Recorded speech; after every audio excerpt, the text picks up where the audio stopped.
팩트, 당신도 몸신이 될 수 있습니다. 어제와는 완전히 다른 오늘. 몸신의 탄생이 만들어드립니다. 안녕하세요, 정은아입니다. 반갑습니다. 유민상입니다. 오늘도 믿고 따라할 수 있는 건강 정보 정말 기대하면서 왔습니다. 오늘 아주 중요한 얘기를 다루게 된다고 네. 해요. 그렇습니다. 네. 일단 볼까요? 몸신을 만드는 사람들, 몸신 메이커스 여러분 환영합니다. 안녕하세요. 반갑습니다. 네. 자, 오늘 말이죠. 이 몸신 메이커스 여러분이 진짜 그야말로 짱짱합니다. 예. 그 가운데서도 말이죠. 우리 경희대학교 우리 소아기내과 우리 교수님, 제가 그 한번 뒷조사를 좀 해봤습니다. 뒷조사요? 이분이 말이죠, 막 여기저기 뭐 상도 많이 받으셨고요. 그 발표 논문에 대한 장연구학회 국제학술 대회에서 연구자상도 받으시고, 예, 또 공로상까지도 받으셨다고 합니다. 근데 뭘 공부를 많이 하시고 연구도 많이 하셨어요. 예. 그래서 교수님이 오늘 나왔다는 얘기인즉슨 뭔가 우리가 위장 관련해서 중요한 얘기를 듣게 되는 거 아닌가라는 추측을 할 수 있습니다. 예. 그 어느 때보다도 우리에게 꼭 필요하고 아주 중요한 얘기를 해주실 것이다. 뭐 이렇게 기대하면 될까요? 네, 저는 연예인분들 계시다고 해서 마음 편하게 나왔는데 네네. 너무 비행기 태우셔서 굉장히 부담됩니다. 아, 열심히 해보겠습니다. 왜 이러세요? 네, 잘 부탁드립니다. 네. 예. 자, 그래서 오늘 몸신 메이커스가 합심해서 저희에게 들려줄 그 이야기는 과연 어떤 것일지 네. 궁금합니다. 오늘 이야기해드릴 주제는 바로 장인데요. 우리 몸속에 장을 두고 제2의 면역기관이라고 이야기합니다. 전체 면역세포의 약 70%가 이 장에 살고 있고요. 최근 다양한 연구를 통해서 장내 미생물이 건강하냐, 그렇지 않냐에 따라 만성 염증 질환부터 혈관 건강, 심지어는 암에 이르기까지 다양한 면역 질환을 유발할 수 있다고 알려지면서 장 건강이 전신 건강을 좌우하는 기관으로 인식되고 있습니다. 네, 문제는 장 건강이 이렇게나 중요한데 한국인의 장 건강에는 이미 적신호가 켜져 있다는 겁니다. 네, 우리나라 50세 미만 대장암 발병 위험이 전 세계 1등인 걸 비롯해서요. 과민성 대장증후군 환자 숫자만 해도 2016년 기준 약 157만 명에 이릅니다. 또 여기에 더해서 오늘 차재민 교수님께서 자세히 알려주실 질환인데요. 궤양성 대장염 같은 염증성 장 질환 발생도 점점 크게 늘고 있다 보니까요. 우리 몸의 면역기관인 장 건강에 정말 그야말로 비상불이 켜졌다고 할 수 있습니다. 지금 말씀하신 중에 오늘 차재민 교수님께서 궤양성 대장염에 대해서 알려주신다라고 하는데 저희에게는 이 질환이 조금 낯설거든요. 네, 대장 하면은 소장 다음에 있는 그 음식물이 마지막으로 배출되는 장기인데요. 네. 여기에 전체적으로 염증이 연속적으로 쫙 생기는 게 우리가 궤양성 대장염으로 부르고 있습니다. 사실 궤양성 대장염의 친구인 크론병하고 좀 비슷합니다. 크론병. 크론병이라는 것도 조금 생소하긴 한데 아이고. 어떡해. 네. 아이고, 이거는 무섭다. 아이고. 어떡해. 이거는 무섭다. 와, 이거 뭐야? 크론병과 궤양성 대장염은 사실 비슷한 질환입니다. 그래도 약간 다른 면이 있습니다. 궤양성 대장염은 앞서 말씀드린 대로 대장에 염증이 생기는 질환이니까 대장에만 병이 생깁니다. 그런데 크론병은 입에서부터서 입 아래 식도, 위, 소장, 대장, 항문까지 소화관 전체에 염증이 생길 수 있는 일단 차이가 있고요. 크론병과 궤양성 대장염 이 두 가지를 합쳐서 우리가 염증성 장 질환이라고 부르고 있는데 최근에 국내에 10년에 약 2배 정도로 환자가 늘어날 만큼 빠르게 증가하고 있어서 요즘은 많은 분들이 관심을 가지고 계시는 것 같습니다. 사실은 뭐 장 문제 그러면 저희가 여행 가서 좀 걱정 많이 하잖아요. 많이 물을 뭐 바꾸면 또 음식 잘못 먹으면 이런 경우 어릴 때 생각하면 장염으로 막 설사하고 그래서 그렇지. 크게 앓고 막 그랬던 경험들이 있거든요. 예. 대체적으로 이제 이런 경험들을 빗대어서 지금 궤양성 대장염 이런 거 아닐까 네. 생각하실 수도 있을 것 같아요. 네, 비슷하긴 한데요. 네. 보통 우리가 급성 장염이라고 하면은 세균이나 바이러스가 원인이 되어서 보통 1주에서 2주 내에 간단하게 왔다가 저절로 좋아지는 그런 질환을 장염이라고 합니다. 네. 증상이 근데 비슷한데요. 설사, 복통, 심한 경우에는 장염인 경우에도 혈변을 보는 경우가 있어요. 그런데 이런 증상들이 잠깐 왔다가 사라지는 게 아니라 계속해서 장 전체에 걸쳐서 염증이 생기면서 반복적으로 나타나는 것을 우리가 궤양성 대장염이라고 합니다. 예. 또 한 가지 특징은 궤양성 대장염은 장 안에만 염증이 있는 게 아니고요. 전신적으로 염증이 나타나기도 합니다. 전신적으로 염증이 나타나기도 합니다. 그래서 눈이나 피부나 아니면 관절 혹은 간 이런 데까지 전신적인 염증이 같이 합병증으로 나타날 수가 있고요. 이 질환이 또 무서운 건 완치의 개념이 없습니다. 완치의 개념이 없습니다. 대부분의 이제 우리가 병은 조금 치료하면 심지어 암도 완치가 되는데 네. 이 질환은 완치가 되지 않는 난치성 질환이기 때문에 한 번 걸리게 되면 평생 동안 이 병을 가지고 살아가야 되는 게 관리를 해야 되는 네, 맞습니다. 질환이군요. 와. 굉장히 힘든 그런 질환인데 사실 굉장히 심각한 질환임에도 불구하고 아직도 이 질환에 대해서 많이 잘 모르시고 계시거든요. 그래서 오늘 제가 이 질환에 대해서 자세히 관리 방법까지 알려드리도록 하겠습니다. 선생님 너무 무섭습니다. 너무 지금 놀랍다. 완치가 안 된다니까. 그러니까요. 이게 장에만 또 염증이 있는 게 아니라 눈, 피부, 관절까지 전신의 염증 문제까지 큰일 났네요. 그렇지. 예. 근데 우리가 더 무서운 거 뭔지 아세요? 뭐예요? 이렇게 무서운 질환인데도 우리가 그런 걸 전혀 모르고 그러니까 이게 뭔지 처음 들어봤다는 있는지 없는지도 몰라. 네. 예, 이게 무서운 거야. 제가 또 무서운 이야기 저요? 하나 해드릴게요. 뭐야? 여기에 있습니다. 네. 이 과거 궤양성 대장염 환자는 보기가 드물었는데요. 네. 방금 아까 교수님이 말씀하셨듯이 최근엔 궤양성 대장염 환자가 크게 늘고 있습니다. 오늘 도전자분 가운데 궤양성 대장염 환자분도 계신 만큼 보다 더 관심을 갖고 이야기를 들어주시면 좋을 것 같아요. 아, 그렇구나. 지옥에 있는 것 같은 느낌이었고 무섭네. 배가 너무 아파서 쓰러졌나 봐요. 아, 평생 가지고 있다 보면은 암이 발생할 수 있습니다. 진짜 이건 이거 그냥 두면 안 되는 거잖아요. 드실 수 있도록 이제 준비했는데 신기하네. 너무 간단한데요. 가스가 너무 잘 나와서 행복해요. 변을 매일매일 볼 수 있어서 변화가 생기네요. 완전 달라졌어요 지금. 와, 그럼 저희가 더더욱 잘 배워야 하는 질환인데 오늘 도전자분이 대체 누구시길래 그렇지. 이런 무서운 이야기가 쭉쭉 나오고 있는 건지 너무 궁금하네요. 네. 진짜. 아, 지금 안에서도 걱정 많이 하고 네, 계실 것 걱정돼요. 같은데 오늘은 도전자분이 두 분이세요. 그래요. 몸신의 탄생을 두드려 주신 두 분. 증상은 비슷한데 사실은 전혀 다른 질환으로 이제 조금 마음고생을 하고 계시고요. 아, 너무 힘듭니다. 사는 게 너무 괴롭습니다. 이렇게 호소를 하시면서 어머나. 신청을 와, 해주셨거든요. 근데 지금 말씀을 들어보니까 간단치 않은 일인 것 같아요. 자, 오늘의 도전자 문제점이 어떤 것이 있는지 같이 보면서 만나보시죠.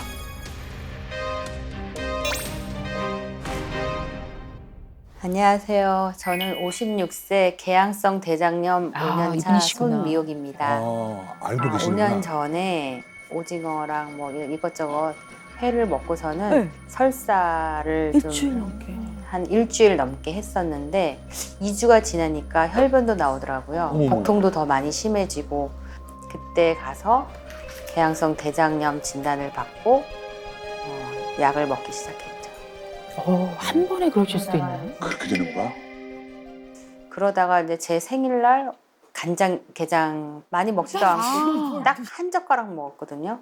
근데 그 다음날 복통이 일어나고 그때부터 또 다시 하혈이 하혈까지? 시작이 되더라고요. 어머나. 하혈을 너무 많이 해가지고 선생님이 어떻게? 스테로이드 12알부터 처방을 해주셨어요. 거의 일상을 할 수 없을 정도로 누워 있었고요. 오, 너무 무서워. 찜질하는 그 팩을 위에다가 배 위에 올려놔야 되고 한 8시간 정도를 계속 많이 아파서 누워 있었던 것 같아요. 배가 한 6개월 정도 나온 것처럼 부풀어 오르더라고요. 그래서 배는 심하게 아프지는 않았는데 가스가 너무 차고 그래가지고 언제 또 배가 아파서 진짜 이건 화장실을 가야 될지 모르고 복통이 너무 심하다 보니까 화장실에서 그 보내는 시간은 정말 지옥에 있는 것 같은 느낌이었고 살려달라는 말이 입에서 나올 정도로 그 정도로 고통이 있었어요. 정말 이게 사는 게 사는 것 같지가 않다는 그런 생각을 많이 했어요. 아, 이건 뭐 장염과 비교할 수가 없는 질환이네요. 완전 다르다.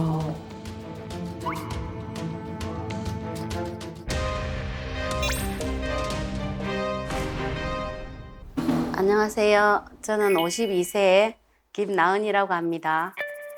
이제 우리 애들이 중학교 다닐 때 배가 너무 아파서 화장실을 갔는데 화장실에 변이 안 나오는 거예요. 그래가지고 제가 화장실에서 나와갖고 우리 아들 문을 두드리고 저는 쓰러졌나 봐요.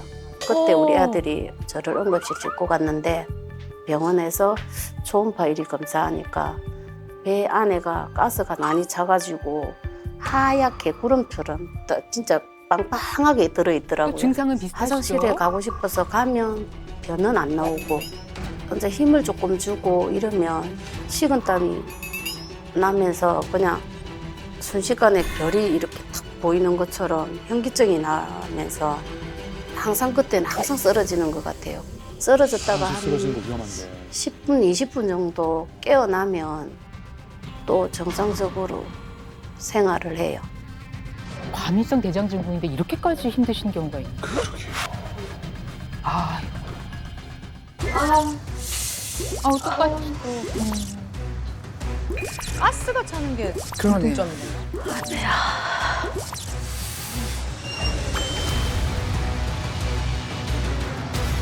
이 정도라면 저희가 상상할 수 있는 가스 차는 것하고는 좀 차원이 다른. 차원이 네. 다른 그런 문제인 것 같습니다. 얼핏 말씀을 들으면 좀 비슷한 증상을 갖고 있는 것 같기도 그럴게요. 하고 불편감도 역시 마찬가지인데 두 분이 한 분은 궤양성 대장염 그리고 한 분은 과민성 대장 증후군 이렇단 말이죠. 아, 다르네. 그럼에도 불구하고 오늘 저희가 두 분을 함께 모신 까닭이 있거든요. 이제 그 솔루션을 같이 또 찾아볼 텐데 교수님 어떻습니까? 이 두 분은 그러니까 문제가 다른 거죠. 네, 두 네. 분은 문제가 전혀 다르죠. 아, 첫 번째 사례분은 궤양성 대장염이라고 염증성 장질환의 하나인 그런 질병을 가지고 계신 분이고요. 대개 궤양성 대장염 환자분들은 우리가 대장 내시경을 해보면 내시경 상에서도 염증이 확연하게 보이는 그런 특징을 가지고 있습니다. 그런데 이제 두 번째 사례분 같은 경우는 과민성 대장 증후군이라고 하셨잖아요. 이 경우는 사실은 내시경이나 혹은 CT, 초음파 다른 검사를 하더라도 아무 이상이 없는 경우입니다. 하지만 기능성으로 장에서 설사를 하거나 복통이 있거나 가스가 차거나 이런 증상이 유발되는 케이스이기 때문에 두 환자는 사실은 전혀 다르지만 네. 공통점이 있는데요.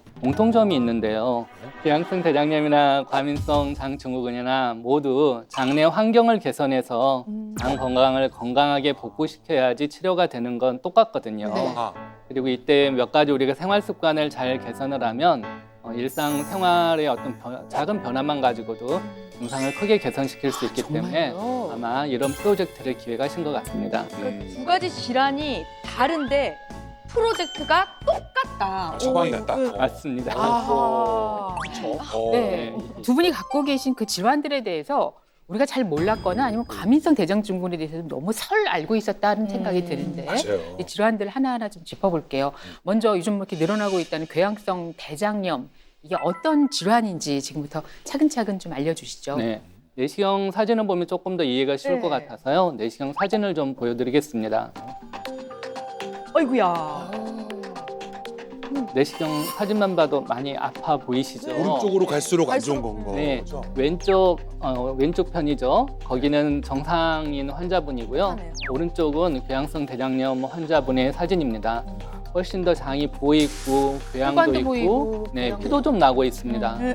우리가 접촉출혈이라고 해서 장이 많이 부어있기 때문에 살짝 터치만 해도 피가 쉽게 나는 그런 상황이거든요. 네. 우리가 잇몸이 많이 부어있는 치주염 같은 걸 생각하시면 될 것 같아요. 그런 식으로 장이 저렇게 팅팅 붓는 겁니다. 아이고야. 그리고 더 문제는 이 염증이 오래 지속되게 되면은 장이 짧아지고요. 보통 정상인 사람들의 장은 한 1m 정도 되는데요. 40cm, 50cm까지도 대장이 굉장히 짧아지기도 하고 대장이 원래 이렇게 주름이 있거든요. 네, 굴곡이 있는데 섬유화가 되면서 그게 팽팽해지면서 굴곡이 사라지는 그런 변화가 생길 수도 있습니다. 와, 그럼 이런 환자분들은 어떤 증상 때문에 병원에 찾아오시는 거예요, 그러면? 네, 궤양성 대장염 환자들은 일단 주된 증상이 혈변이 나오게 됩니다.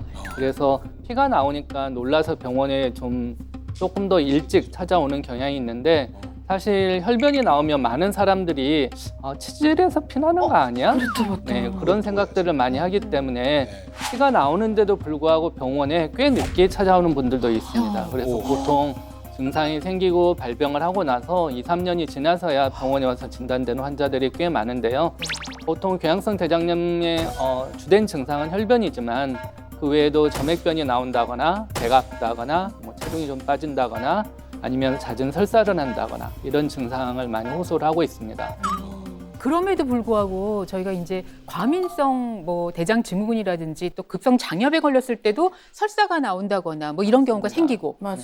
그래서 아까 말씀하셨다시피 이제 치질에서도 이제 혈변이 있으니까 이게 그러려니 하고 지나가는 경우가 많을 것 같은데 네, 이 그럴 것 구분할 수 같아요. 있는 뭐 증상의 차이가 네. 있을까요? 간단하게 좀 구분을 해볼 수가 있는데요. 앞서 말씀대로 과민성 대장 증후군, 뭐 저도 살짝 가지고 있는데요. 그런 환자들은 사실은 설사를 오래 하시거든요. 오래 하셨는데도 체중이 전혀 빠지지도 않고 밤에 자다가 갑자기 설사하려고 일어나는 경우는 거의 없습니다. 왜냐하면 과민성 장 증후군의 설사는 가짜 설사이기 때문이에요. 진짜 설사가 아니거든요.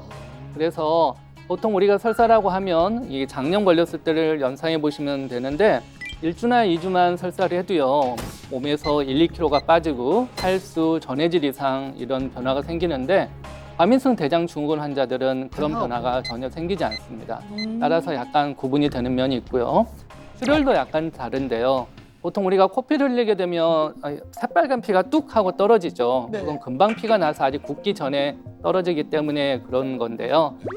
장 안쪽에서 피가 나게 되면 이미 이게 산화돼서 검붉은 색의 피를 보게 되고 그리고 뚝 떨어지지 않고 이렇게 뭉쳐서 엉킨 그런 피가 나오게 되지만 치질에서 나오는 피는 항문 맨 끝에서 나오는 피이기 때문에 새빨간 피가 뚝뚝하고 그렇게 떨어질 수 있습니다. 차이가 있다. 자세히 보시면 설사도 좀 다르고 혈변의 양상도 다르기 때문에 과형성 대장염의 설사와 혈변을 과민성 장 증후군이나 혹은 치질과는 증상으로 약간 구분해 볼 수는 있습니다.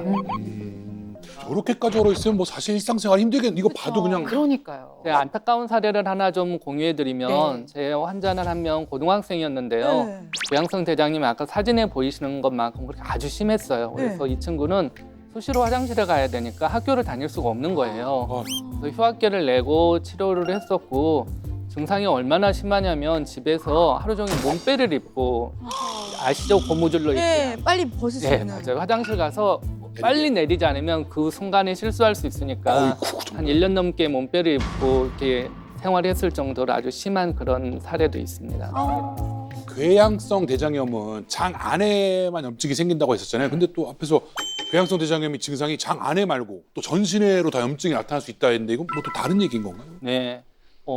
궤양성 대장염은 엄밀하게는 이게 전신의 염증을 같이 동반할 수 있는 전신 질환이라고 할 수 있거든요.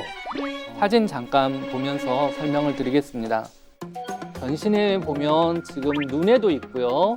입 안에도 저기 혈어가 있고 이렇게 관절 쪽에도 와 있고요. 피부에도 저렇게 변화가 생길 수 있어서 꼭 대장이나 소장 이런 데만 병이 생기는 게 아니라 전신에도 이런 병이 동반을 할 수가 있는데 장 바깥에 생기는 이런 증상들을 장관외 증상이라고 부르고 있는데 대표적으로 눈이나 피부, 관절 이런 부위에 합병증이 잘 나타나게 됩니다. 어머, 눈이며 발이며 피부며 입이며 저렇게 한꺼번에 나타나면 너무 힘들 것 같은데 궁금한 게 장에서 이렇게 염증이 생기면 대장암은 괜찮을지. 바로 대장암일 것 같아. 암과의 관계는 어떻게 될까요? 네, 암이 생길 수 있죠. 보통 우리가 암이 생기는 경로가 여러 가지가 있는데 그 중에 하나가 뭐든지 오래된 염증을 가지고 있으면 그 염증 부위에서 세포 변형이 생기면서 암이 생기는 경로가 있습니다. 그래서 궤양성 대장염 환자들도 이게 낫지 않는 병이라고 했잖아요. 그러니까 오랫동안 평생 가지고 있다 보면은 유병 기간이 길면 길수록 이게 쌓여서 암이 발생할 수 있습니다. 보통 10년간 이 질환을 가지고 있으면 대장암이 한 2% 정도 증가한다고 알려져 있고요. 20년이 되면 8%, 30년이 되면 18%까지, 30년이 되면 18%까지 대장암의 위험이 올라간다고 알려져 있습니다.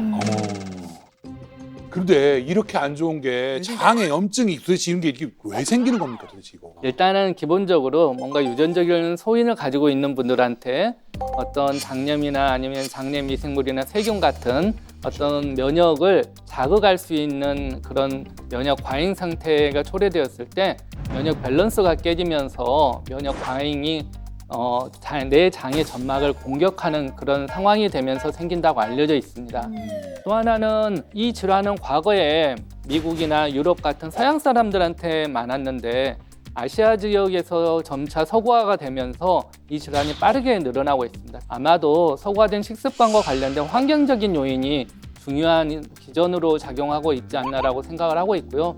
스트레스와 함께 여러 가지 장내 미생물 균형에 영향을 주는 식습관들 때문에 이런 질환이 생긴다고 그렇게 이해를 하고 있습니다. 네. 자, 우리 도전자분은 실제로 어떤 증상들을 느끼셨고 또 어떻게 알게 되셨는지 이제 궁금하거든요. 그러네요. 네, 한 분 한 분 말씀을 좀 나눠보겠습니다. 먼저 손미옥 도전자님, 네. 우선 이 병을 진단받으신 지는 얼마나 되셨습니까? 진단받은 지는 한 5년 정도 됐고요. 아, 처음에 발병했을 때는 뭐 혈성 대장염 뭐 이런 식으로 진단을 해서 시간을 너무 많이 끌어가지고 예, 큰 병원에 가기까지는 한 2개월이 걸렸던 것 같아요. 그것만 해도 네, 설사와 복통이 시작되면 한 8시간 동안 아무것도 못하고 꼼짝도 못하고 와, 예, 남편 밥도 못 해줄 정도로 누워 있었어요. 와, 되게 심해. 복통이 너무 심해가지고. 그 여느 어떤 장염이나 이런 상황하고는 완전히 달랐던 거네요. 네네. 장염 같은 경우에는 네. 한 2주 정도면 어느 정도 완치가 되는데 2주가 지나도 배가 너무 복통이 아픈 거예요. 어. 그때 개양성 대장염이라는 진단을 받고서는 스테로이드 12알부터 시작을 했어요. 스테로이드 12알부터 시작을 했어요. 홍만이 열달 먹는 거요? 12알. 통증이 안 잡히고 또 문제가 계속되니까. 네. 근데 앞에 도전자분이 아까 얘기하실 때 좀 뭐 괜찮아졌다 싶었다가 또 나중에 다시 재발했다 이런 얘기 있었거든요. 네, 맞습니다. 재발도 자주 있어요? 네, 그게 참 문제인데요. 이제 우리가 궤양성 대장염 환자가 심했을 때, 증상이 악화됐을 때를 우리가 급성기라고 표현을 하고요. 급성기라고 표현을 하고요. 좋아졌을 때를 우리가 관액이라는 표현을 쓰게 됩니다. 완치라고 하는 것은 병을 치료를 하고 치료를 중단을 해도 재발하지 않는 걸 우리가 완치라고 부르고 있습니다. 하지만 이 질환은 완전히 낫지 않기 때문에 치료를 하고 치료를 중단하게 되면 언젠가는 반드시 재발을 하게 됩니다. 그래서 지금 거의 완치에 가깝게 잘 치료가 되고 있는 상태를 우리가 관해라는 표현을 사용을 하고 있습니다. 그럼 우리 손미혁 도전자님은 프로젝트 시작 전에는 어땠대요? 급성기였대요? 아니면 관액이었다고 합니까? 급성기에서 간액기로 넘어가는 과정이 있었어요. 올해 그 5월에 이제 재발이 되신 거예요. 그래서 그때 그 염증 검사를 진행한 결과가 있는데 그거 한번 보면서 설명을 좀 들어보겠습니다. 뭐야? 굉장히 높네요. 기준이 99 이하인데 분변 염증 검사 결과 오, 저러면 어떻게 되는 거야? 야, 와, 이 정도 수치면 네, 엄청 네. 높네요. 네. 와. 여기 보시면 정상이 약 100이라고 생각하면 정상이 약 8배 정도까지 염증이 올라가 있는 거죠. 진짜. 저 염증이 다 대장 쪽에서 나온 거니까 염증이 굉장히 심한 상당히 그 증상이 악화됐을 때의 수치라고 할 수 있겠습니다. 야. 또 한 분이 있잖아요. 그렇죠. 아, 우리가 한 분하고만 얘기했는데 한 분 더 계시잖아요. 한 분하고만 얘기했어요. 김나은 도전자님 계시죠? 네. 네. 옆에서 얘기하는 거 들으시면서 네. 도전자분 증상도 좀 설사라고 뭐 가스, 아차고 이런 거 비슷하니까 설마 나도 하는 생각 하셨을 것 같은데 어떠셨어요? 배가 살 아파서 화장실 가면 변은 안 나오고 그래서 이제 침대에 누워 있으면 약간 식은땀이 나면서 어지럽더라고요. 어이구야. 그래갖고 어지럽다 하고 그 순간에 그냥 쓰러졌나 봐요. 그래갖고 좀 답답한 마음도 있고 그래서 너무 힘들었어요. 아이고 안타까워. 복부에 가스가 차서 쓰러질 정도다, 기절을 했다, 이런 거는 어떤 경우에 생길 수 있는? 보통 변비가 동반돼서 가스가 많이 차게 되면 배가 빵빵해지면서 통증이 생길 수 있습니다. 아프죠 배가. 그럼 이제 그 통증 때문에 그 통증에 좀 과민한 분들은 맥박이 좀 느려지면서 혈압이 좀 떨어지고 혈압이 떨어질 때 이제 뇌로 가는 피가 줄어들게 돼서 일시적으로 의식을 잃거나 실신하는 경우가 있습니다. 그거 이제 미주신경성 실신이라고 하는데요. 소변을 보거나 혹은 대변을 볼 때 그런 실신이 잘 생겨서 일명 배변 실신이라는 그런 별명도 가지고 있습니다. 아마 사례자분은 배가 아플 때 특히 이제 화장실에서 배변을 할 때 이렇게 배변 실신의 형태로 그런 증상이 나타났던 것 같습니다. 실제로 두 분의 장내 미생물 환경학과 네. 말씀하셨는데 그 검사를 한 걸로 알고 있거든요. 네, 맞습니다. 이 두 도전자분 역시 장내 미생물 검사까지 진행을 해봤는데요. 먼저 손미옥님의 검사 결과부터 한번 보시죠. 검사지를 보시게 되면 송미호님의 경우 전체 미생물 건강 점수가 31점으로 나왔습니다. 사실 50대 평균인 65점에 비해서는 거의 절반에 미치는 수준인데요. 이 말은 그만큼 장내 미생물 환경이 불균형하다라는 의미입니다. 여기서 특히 눈여겨볼 점은 미생물로 알아보는 염증 위험 지수가 76으로 높다는 점인데요. 염증을 유발하는 유해균이 늘어나면서 장 점막의 염증 반응을 일으키고 이게 장에만 머무는 게 아니라 전신으로 영향을 줄 수 있다라는 의미입니다. 여기에 한 가지 더 주목할 게 펩토스트랩토코카세라는 유해균이 높은 상황인데요. 이는 대장암, 지방간 환자들에게서 많이 발생되는 유형이라서 주의가 필요한 상황이에요. 그렇다면 우리 김나은 씨는 어떤지 그 네. 결과도 궁금하네요. 기절까지 왔어요. 김나은님의 경우에는 전체 장내 미생물 건강 점수가 19점으로 앞서 손명님보다도 낮게 나왔습니다. 그리고 미생물 내 위험 지수인 염증 지수 역시 78로 높게 나왔는데요. 특히나 염증 지수가 높으면 장내 유해균이 늘어나고 염증을 일으키는 세균이 많아진 상태라는 뜻으로 볼 수 있기 때문에 이는 여러 가지 질환으로 이어질 위험도 역시 커진다는 뜻인데요. 장내 미생물의 균형이 깨지면 전신 면역에도 영향을 주게 되는데요. 장이 손상되면 이 장벽이 약해지면서 장에서 발생하는 내독소라고 불리는 독성 물질이 혈액 속으로 스며들 수 있기 때문입니다. 이 상태가 바로 우리가 많이 말하는 새는 장 증후군이라고 부르는 겁니다. 이 장이 새며 내독소가 전신으로 퍼져서 피부나 관절, 혈관 같은 곳에서도 염증을 일으킬 수가 있습니다. 그래서 궤양성 대장염 환자분들 중에 일부는 피부 발진뿐만 아니라 전신 염증 증상까지 함께 나타날 수 있는 만큼 주의가 필요합니다. 두 분 다 미생물 점수가 너무 안 좋잖아요. 이거 해결해야 합니다. 그래요. 그러니까요. 아까 또 궤양성 대장염 원인 중에 장내 미생물 환경에 안 좋은 생활 습관이 있다고 했잖아요. 그렇죠, 네. 뭐 제가 많이 해당될 것 같아서 궁금합니다. 좀 이제 알아야 될 거 아니겠습니까? 예. 좀? 예. 아니, 지금 보면서도 다른 예. 사람의 문제가 아니라 그럼요. 우리의 문제일 수 있겠구나 예. 하는 생각이 드는데 근데 두 분의 일상 관찰을 했더니요. 예. 참 공통적으로 있어요? 고쳐야 되는 습관들이 있었던 거예요. 예. 그걸 한번 찾아볼까요? 예, 같이 보시죠. 네.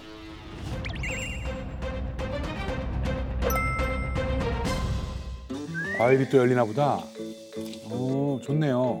와, 참외가 집에서 해서 먹어. 와, 이거 귀하다.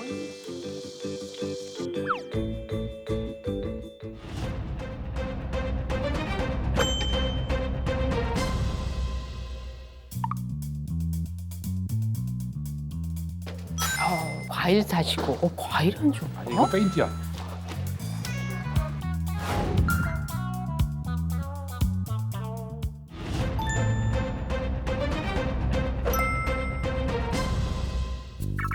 그래, 제가 궁금합니다. 평상시에 뭘 드세요? 건강식 드실 것 같은데. 맛있겠다. 와, 연어 샐러드. 진짜 맛있겠다.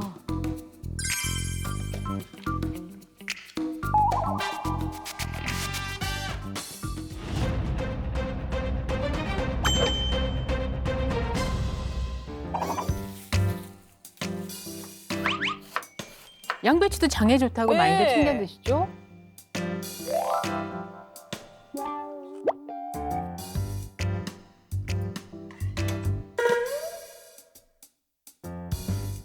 요게 문제인 거겠죠. 약사님도. 네.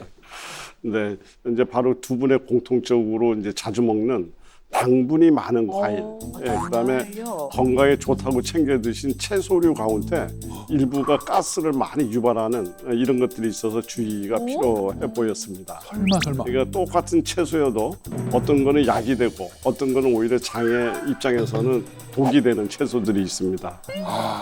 채소, 뭐 야채 이런 과일들 다 건강에 좋습니다. 네. 단지 이분들한테 맞지 않는다는 것뿐이에요. 이분들은 설사를 하고 가스가 많이 차고 배가 아픈 분들이니까 다른 사람들한테는 좋은 음식이지만 이분들한테는 도움이 되지 않는 음식일 수 있는데요.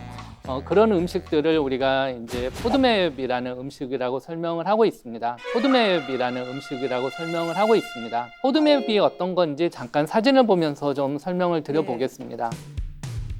양배추부터 단감까지 이런 네. 거고. 복숭아, 수박, 여기 과일이 많네요. 복숭아, 수박, 여기 과일이 많네요. 근데 피를 보니까 당 알코올류라고 돼 있는데 사과, 배, 여기도 양배추, 버섯, 자두, 복숭아, 그리고 저희가 많이 또 요즘에 쓰는 거죠. 네. 대체 감미료 종류들이 있습니다. 이거 보면은 뭐 거의 다가 지금 채소, 과일 종류잖아요. 포드맵이라는 것은 잘 장내에서 흡수가 되지 않아서 일반인들도 조금 많이 먹으면 장 트러블이 생길 수 있는 대표적인 음식을 얘기하는 거예요. 네.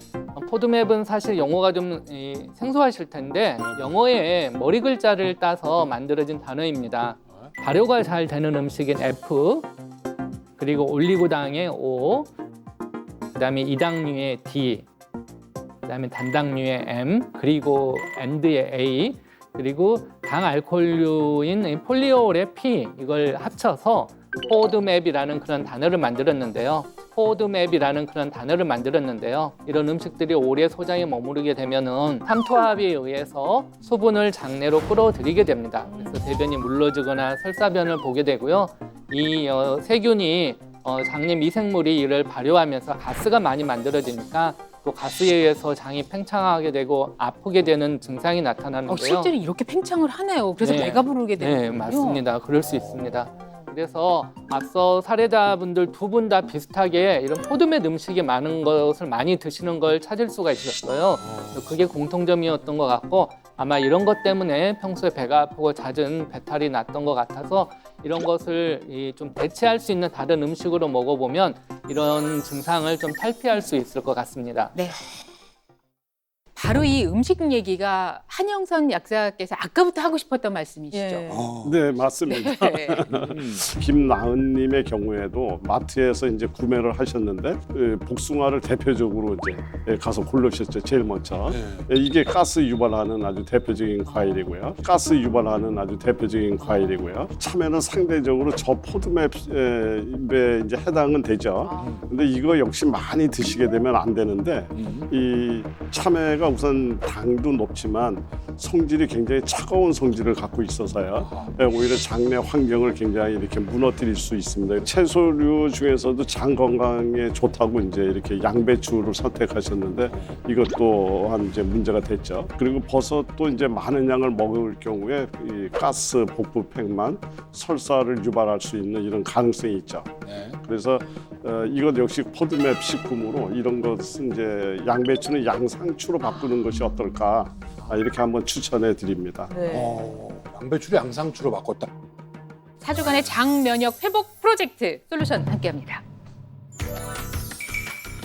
짱짱한 장 만들기요. 네. 짱 장만들기. 그만해 됩니까?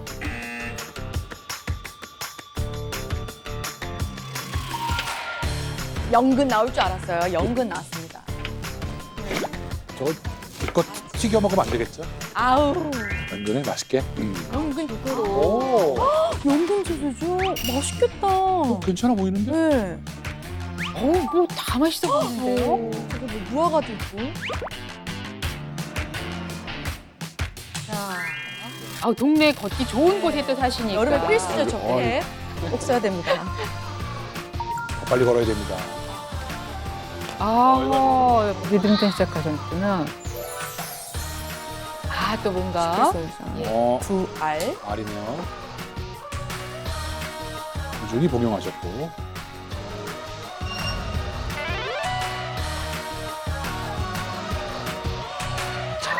이랬던 두 분이 과연 어떻게 되셨을까요? 근데 너무 간단한데요. 죽 드시고 밥도 꼬박꼬박 챙겨 드셨잖아요. 네, 가벼운 운동하시고. 네. 궤양성 대장염 환자도 마음 놓고 드실 수 있도록 이제 채소류를 준비했는데 양배추 대신에 양상추와 연근, 그린빈 이런 종류를 추가했고요. 더불어서 이제 채소류들 중에서 소화에 부담을 주는 날채소 대신에 소장에서 발효 부담을 줄여주는 익힌 채소로 이렇게 드시겠습니다. 특히 연근의 경우는 이제 소화에 도움이 되는 이제 뿌리 채소죠.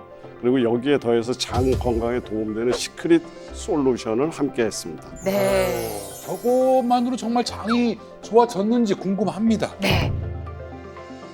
자, 저희 앞에 연근죽이 와 있어요. 연근 향이 그대로 살아있어요. 너무 맛있어. 우와, 행복하다. 내가 되게 싫어할까봐 살짝 간해줬네. 그리고 이걸 아주 곱게 한 게 아니고요. 어느 정도 씹을 수 있게 하셔서 그냥 어린이 그 볶음밥 만들 때 정도의 크기로 지금 한 거잖아요. 아, 이거 한 끼로 정말 좋은데요?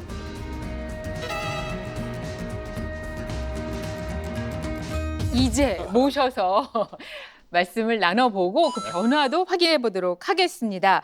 나와주세요. 몸씨!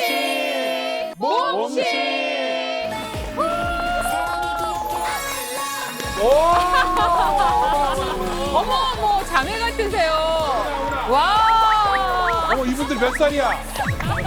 어머, 이분들 몇 살이야? 아름다우세요. 어머, 진짜 닮으셨다. 예. 아! 네. 반갑습니다.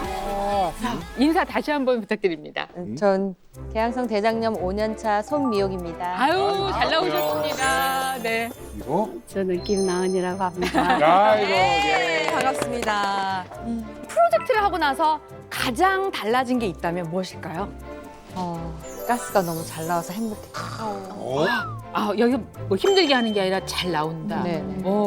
그래서 행복하다. 행복하다. 그 정도예요? 오, 신기하네. 와. 어떠세요? 저는 변을 매일매일 봐서 좋아요. 그 정도라고요, 진짜로? 이야, 이거 목표 달성한 거 아닙니까? 일단 가스가 잘 나온다는 것은 통증이 사라졌다는 거고 이게 좀 잘 관리가 되고 있다는 말씀이니까요. 자, 4주 장면역 회복 프로젝트 결과 공개합니다. 자, 먼저 손미옥 도전자의 솔루션 전후에 분변 염증 변화 지난번 5월 말에 했을 때 795였는데요. 정상에 약 100이라고 생각하면 정상이 약 8배 정도까지 염증이 올라가 있는 거죠. 분변 염증 변화 솔루션 4주차 결과 최종으로 보시겠습니다. 자, 야, 지금 이거 어차피 2주 차로 됐어요, 그냥 뭐 사실 안 먹. 맞아요. 와, 2주 차로 지금 끝났습니다. 완전히 들어가는 완전히. 야, 이걸 그러니까 4주 내내 여기서 지침이 떨어진 대로 솔루션대로 해오셨던 거죠? 네네네. 저희가 수치가 이렇게 변했다는 건 사실 몸이 변했다고밖에 이해할 수 없는 거거든요. 네. 아침에 일어나면은 원래는 배가 더부룩했거든요. 그런데 지금은 이렇게 배가 좀 쏙 들어간 느낌? 네네. 그리고 그 전에는 이렇게 배가 더부룩해서 가스가 안 나왔는데 지금은 좀 몇 번을 자다가 가스 분출하는 일이 거의 없었는데 네네네. 지금은 이제 자다가도 이제 네네네. 그 바깥분 아주 좋아하셨겠네요. 좋아하셨겠죠? 아, 그런 변화가 있었다. 네, 자, 이런 차이가 장내 미생물 환경에도 변화를 가져왔을지 궁금한데 그 미생물 검사 결과 보여주시죠.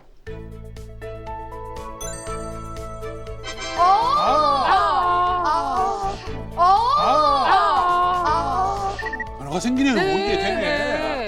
진짜 오호. 그러니까 식습관이 바뀌면 장내 환경이 이렇게 달라지는군요. 자, 이렇게 해서 우리 손미옥 씨의 결과를 저희가 확인을 했고요. 네. 또 한 분 계시잖아요. 그렇지. 김나은 씨도 정말 만만치 않은 고생을 그동안 하셨거든요. 어떻습니까? 변화가 있었다고 하셨죠? 네. 예, 어떤 게 제일 좀 살 것 같으세요? 저는 이제 변을 본다는 거. 굵게 본다. 굵게 본다. 그건 진짜. 솔직히 그 정도까지 예상하셨어요? 저는 그렇게까지 짧은 기간인데 사실 짧다면 짧고 저한테는 좀 긴 시간이면 긴 시간이고 하루하루가 길었으니까. 그 정도였어요. 네. 그럼 몇 년 만에 아니면 뭐 얼마 만에? 건 5년? 5년 동안 변을 시원하게도 보지 못했고 네. 보고 나면 항상 뒤에 미련이 남았어요. 아, 미련이 남아요. 흔하지 않다. 예. 더 껄쩍지근하다. 놓아야 되는데 누지를 못하고 온다는 느낌을 받았는데 네. 지금은 이제 변을 매일매일 볼 수 있어서 그게 제일 좋은 것 같아요. 네. 앞으로도 계속 이 프로젝트는 이제 이어 나가시겠죠? 네. 그렇죠. 이게 된다는 걸 알았으니까. 네. 맞아. 자, 그리고 이제 여기서 아까 중요했던 게 장내 미생물 검사를 했을 때 점수가 좀 좋지 않으셨잖아요. 그 정도까지는 생각 못했어요. 그래요. 네. 근데 그 상황이 또 어떻게 변화했을지 보여주실까요?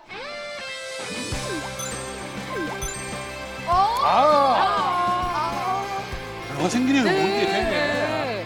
진짜. 그러니까 식습관이 바뀌면 장내 환경이 이렇게 달라지는군요. 너무 기특하네요. 미생 저 장내 기습물들이 너무 감사하다는 생각이 들기도 하고. 네. 저 근데 아까부터 너무 궁금한 게 있어요. 살 빠지셨죠? 네. 그래요? 딱 보고 알겠어. 완전 달라졌어요, 지금. 어. 아, 체중 변화가 지금 어느 정도 있는지 한 궁금해요. 6kg 정도. 한 궁금해요. 6kg 정도. 몇 킬로요? 아, 정말로요? 6킬로요? 이거는 기대하신 그 변화가 사실 아닌데. 그렇게까지는 생각 안 하고 한 3, 4kg 정도 생각했었는데 6kg? 요즘에는 몸이 안 보니까 살이 그냥 빠진. 빠지는 거예요. 몸도 좋아졌는데 살도 빠지고 계속 가면 계속 쭉쭉쭉쭉쭉쭉 빠지겠네. 그게 맞았어, 그쵸? 우리 그 늘 내가 부은 거다 이렇게 생각하고 있잖아요. 맞았네, 부은 거였네. 네. 자, 이제 시크릿 솔루션 갈까요? 예, 그거 궁금해요, 시솔. 장 면역 회복 프로젝트 4주간 또 여기에 더해 드신 시크릿 솔루션이 지금 저희 앞에 있습니다. 네. 그렇습니다. 네. 그야말로 365일 동안 연약한 장 때문에 그 두 분을 장 트러볼터로 만들었던 그런 트러블에 빠져있던 도전자들을 구해준 오늘의 시크릿 솔루션의 정체는 바로 이겁니다. 이게 뭐예요? 밀가루는 이게 뭐냐면요. 생소한 가루네. 야, 상온 고함량 유산균. 오? 고함량 유산균 이거 해외에서 고함량으로 직구 많이 하잖아요. 그거. 그러게 솔루션 기간 동안에 두 분 다 요걸 드신 건가요? 네. 오, 다 같이 드셨어요. 언제 어떻게 드셨어요? 아침에 일어나면은 공복 상태에서 유산균 먼저 챙겨 먹었어요. 이게. 목에 먹고. 예. 근데 좀 희한하긴 합니다. 왜냐면 그냥 유산균도 아니고 고함량 유산균이니까 이게 시크릿 솔루션에 들어간 이유가 있습니까? 네, 우선 이번 그 시크릿 솔루션에서는요. 장 면역, 장 건강을 챙기기 위해서 추천한 게 유산균이죠. 네, 그 가운데서도 과채에서 유래한 고함량 유산균입니다. 지금 많은 연구를 통해서 유산균이 장내 미생물 건강에 도움이 되고 이를 통해서 장 건강을 살릴 수 있다는 건 아주 잘 알려진 사실이죠. 그런데 유산균 섭취 시 가장 중요한 포인트는 이 유산균이 소화 과정에서 살아남아서 장까지 잘 도달하는지 그것을 알 수 있는 이제 보장균수라고 얘기하는데 보장균수와 장까지 도달률이 얼마나 되는지 이게 굉장히 중요한 포인트가 될 수가 있습니다. 저도 유산균 늘 먹는데 이게 먹는다고 그냥 다 장까지 살아서 가는 게 아니었어요. 이거 좀 배신감 드는데. 진짜 너무하네. 네, 일반적으로 유산균을 섭취하게 되면요. 체내에서 소화되는 과정에서 뭐 위산이나 담즙산에 의해서 사멸하는 경우가 많습니다. 그래서 정작 장까지 도달하지 못하는 경우가 많다라는 거죠.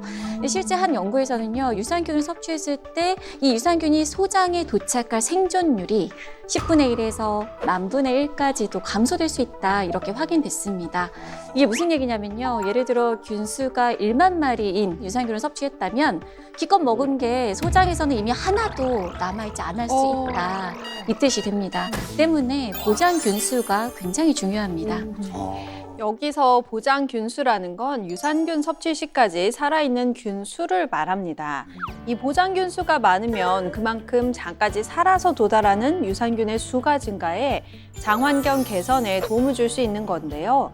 식약처에서는 보장균수가 최소 1억 이상이어야 건강기능식품으로 인정하고 있는데 통상적으로 100억 이상일 경우에 고함량 유산균이라고 합니다. 네, 100억입니다. 또한 워낙에 보장균수가 중요하다 보니 식약처에서도 제품 풀기 시 고장 균수에 대한 표기를 엄격하게 관리하고 있습니다. 아, 그럼 저희가 확인할 수 있는 거군요. 맞습니다. 한 번도 본 적이 네, 뭐 없는데. 고장 하나 처음 들어봐서. 그러니까요. 예, 그러니까 양으로 승부하는 거네요. 네, 많으면 그렇죠. 도달할 확률이 훨씬 높아지니까 맞습니다. 아예 그 시작을 이제 다르게 한다. 그렇죠. 네. 예를 들어 생각한다면 이런 느낌이겠네요. 제가 저 게임을 또 좋아하다 보니까 그 게임에 빗대서 쉽게 말한다 그러면은 적진에다가 이 고함량이라는 게 결국 적진에다가 많은 숫자의 우리 병력을 밀어붙이는 거야. 그렇게 해서 쭉 싸우다 보면 전쟁 싸우면서 결국 끝까지 어떻게든 간에 그 살아남는 게 결국은 나온다. 적진 깊숙이 들어가도 마지막에 승자는 나온다. 주로 밀어붙이겠다. 인해 전술. 이런 느낌으로 시작하면 되는 거겠죠. 아, 쏙쏙이 하네요. 자기 방식대로 이해하는 방식이 다르네. 모든 세상 만사를 우리가 다 게임에 빗댈 수 있습니다. 예. 네. 근데 궁금한 게 고함량이니까 더 잘 살아간다는 건 이해가 돼요. 그렇죠. 근데 실제 고함량 유산균이 더 유용하다는 그런 연구 같은 것도 있나요? 네, 물론 있습니다. 실제 건강한 성인 40명을 대상으로 일반 유산균과 고함량 유산균을 2주간 섭취한 후에 변 검사를 해본 건데요. 화면을 한번 보실까요? 그래프에서 파란색은 고함량 유산균을 섭취한 후에 분변에서 회수된 유산균의 수입니다. 일반 유산균을 섭취한 회색보다 대장까지 살아남은 균수가 훨씬 많다는 걸 의미합니다. 더불어서 고함량 유산균을 2주간 섭취한 뒤 추후에 2주간 추적 관찰을 진행을 했는데 일반 대비 균주가 더 오랜 기간 검출된 것도 확인했습니다. 균주의 지속성이 일반 유산균에 비해서 높다고 볼 수가 있는 거죠. 가장 중요한 건 그 장내 유익균의 비율을 늘려서 장내 미생물의 구성을 건강하게 바꿔주는 거다 이렇게 볼 수 있습니다. 실제로 한 실험을 통해서 성인 112명을 대상으로 고함량 유산균을 섭취하게 하고 6주간을 지켜봤는데요. 고함량 유산균 섭취 그룹에서 날씬균이라고 이제 불리는 박테리오데테스균과 면역 체계에 도움을 주는 액티노박테리아와 같은 그 장내 미생물 구성이 유의미하게 좋아진 것이 확인이 됐습니다. 우리가 이 장내 환경이 더욱더 좋아지려면 장내 유익균의 구성도 좋아야지만 장염증을 일으키는 염증성 물질을 감소시켜서 이 면역 밸런스를 잘 유지하는 게 중요하잖아요. 실제 한 연구에서 입원 환자들을 대상으로 고함량 유산균을 복용한 그룹은 위약군에 비해서 항생제 때문에 생기는 설사 발생률이 절반 이하로 감소한 걸 확인할 수 있었습니다. 네, 그리고 이제 오늘 손미옥 도전자분을 고통스럽게 했던 궤양성 대장염 증상에도 고함량 유산균이 도움이 된다는 연구 결과가 있습니다. 이 경증에서 중증도까지 궤양성 대장염 환자를 대상으로 고함량 유산균을 섭취하게 하고 이제 지켜봤는데요. 위약군 그룹에서와 비교를 했을 때 고함량 유산균 섭취 그룹에서 궤양성 대장염 활동 지수가 유의미하게 감소됐다고 알려져 있습니다. 네, 또 궤양성 대장염 같은 심각한 장 질환에 걸리게 되면요. 경우에 따라서는 어쩔 수 없이 항생제 치료를 받게 되게 됩니다. 근데 거기서 또 발생하는 문제가요. 바로 화장실 트러블이에요. 잦은 설사가 이제 발생하는 건데요. 그런데 이제 여기에 고함량 유산균이 이 악질적인 설사 문제를 개선시켜 줄 수 있습니다. 실제로 항생제 치료를 받고 있는 환자 437명을 대상으로 해서 고함량 유산균을 섭취하게 하고 추적 관찰을 해봤는데요.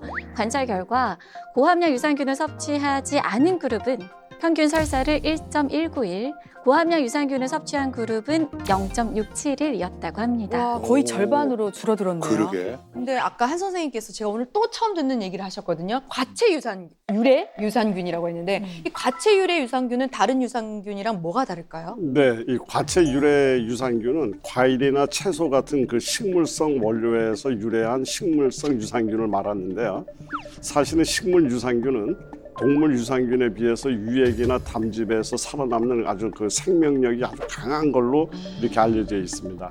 동물성 유산균은 영양이 풍부한 환경에서 정말 고이고이 자란 거죠. 그런데 비해서 식물성 유산균은 식물 표면에 곰팡이, 효모, 기타 등등 여러 가지 그 경쟁자들의 그 세균들이 많은 이곳에서 생존 경쟁에서 이겨야 하는 아주 험난한 환경에서 살아남은, 그러니까 강인한 생명력을 이제 저절로 지니게 된 이제 그러한 이제 유산균이라고 봐야 되죠. 그래서 실제로 인공 유액에서 유산균 생존율을 측정을 했는데요. 동물 유산균은 생존하지 못했어요. 그랬는데 식물 유산균은 5시간 이상 생존을 했고요. 담즙 용액에서 동물성 그 유산균의 생존율은 20% 이하였는데 반해서 식물성 유산균 생존율은 무려 80%가 되는 걸로 확인이 됐습니다. 그 얘기인즉슨 이 식물 유산균이라는 거는 그야말로 무한 경쟁을 이겨내는 강한 애들. 게임으로 따지면 이제 S급 엘리트 캐릭터들이 이런 느낌으로 생각할 수 있는 거네요. 모든 게 다. 과체유래 유산균은 식약처로부터 면역 과민 반응에 의한 피부 상태 개선에 도움을 줄 수 있다는 기능성을 인정받기도 했는데요. 또 실제 임상시험에서 아토피 피부염을 가진 어린이를 대상으로 섭취하게 한 결과 전반적으로 피부 가려움이 줄고 아토피 지수가 유의하게 개선됐다는 연구 결과도 있습니다. 네. 염증도 줄고 장속이 또 깨끗해지면 체감하는 게 분명히 좀 있을 텐데 어떻게 우리 미옥도 전자님은 좀 어떠셨습니까? 몸신 솔루션 이후에 전보다 몸이 훨씬 가벼워졌고요. 또 저번에 말씀드린 것처럼 또 방귀가 잘 나오고 시원하게. 아유, 요가 하기 전에 계속 자고 일어나면 뽀로지 같은 게 쭉 올라와 있고 또 간질면 이게 뚝 붉어지고 이게 계속 이렇게 되다가 지금은 안 나요. 지금은 안 나요. 네, 피부 좋아지셨다니까 진짜. 네. 오. 그리고 저 지금 마지막으로 궁금한 게 있는데 상온 유산균 그거 뭔지 궁금합니다. 그것도 궁금하시죠? 보통은 냉장 보관해야 되는 유산균 제품이 많거든요. 0도에서 10도 사이의 온도를 유지해주지 않으면 유산균의 균수가 사멸하기 때문에 냉장 보관을 권장하는데 오늘 시크릿 솔루션은 상온에서도 균수가 그대로 유지되는 특징이 있어서 상온 유산균이라고 불리는 겁니다. 그러면 따뜻한 나라로 여행 가고 그럴 때 막 들고 다니기 딱 편하겠네요. 오. 자, 그러면 마지막 궁금증으로 오늘 이거는 좀 처음 보는 애니까 500억, 뭐 100억, 3천억, 2천억, 5천억 막 이렇게 뭐 욕심이 너무 많으세요. 예, 정확하십니다. 네. 많으면 좋은 거 아닌가요? 개인에 따라서 지나친 용량이 복통 설사를 유발할 수가 있습니다. 그렇기 때문에 100억 이상 유산균 가운데서 개인 상황에 맞게 적절하게 선택하시면 좋겠고요. 또 특이 체질이나 임신부 또 수유부의 경우에는 전문의와 상의 후에 섭취하시는 게 좋겠습니다. 온 국민이 몸신이 되는 그날까지 나는 몸신이다. 고맙습니다. 감사합니다. 몸신의 탄생이 도전자 여러분을 기다립니다. 뱃살, 턱살, 그리고 허벅지살까지 몽땅 빼고 싶으신 분들 먹었다 하면 변비에 장 트러블, 위장부터 혈관 건강까지 몸신 메이커스가 해결해드립니다. 여러분의 많은 신청 기다립니다. 배 어떻게 하면 좋아? 배가 치수 크셔야 될 것 같은데? 뭐 드신 거 아니에요? 똥배 만드는 원인, 이것을 제거해야 합니다. 몸에 나쁠 거라는 생각을 전혀 안 하고 건강한 식품 같지만 상당히 많습니다.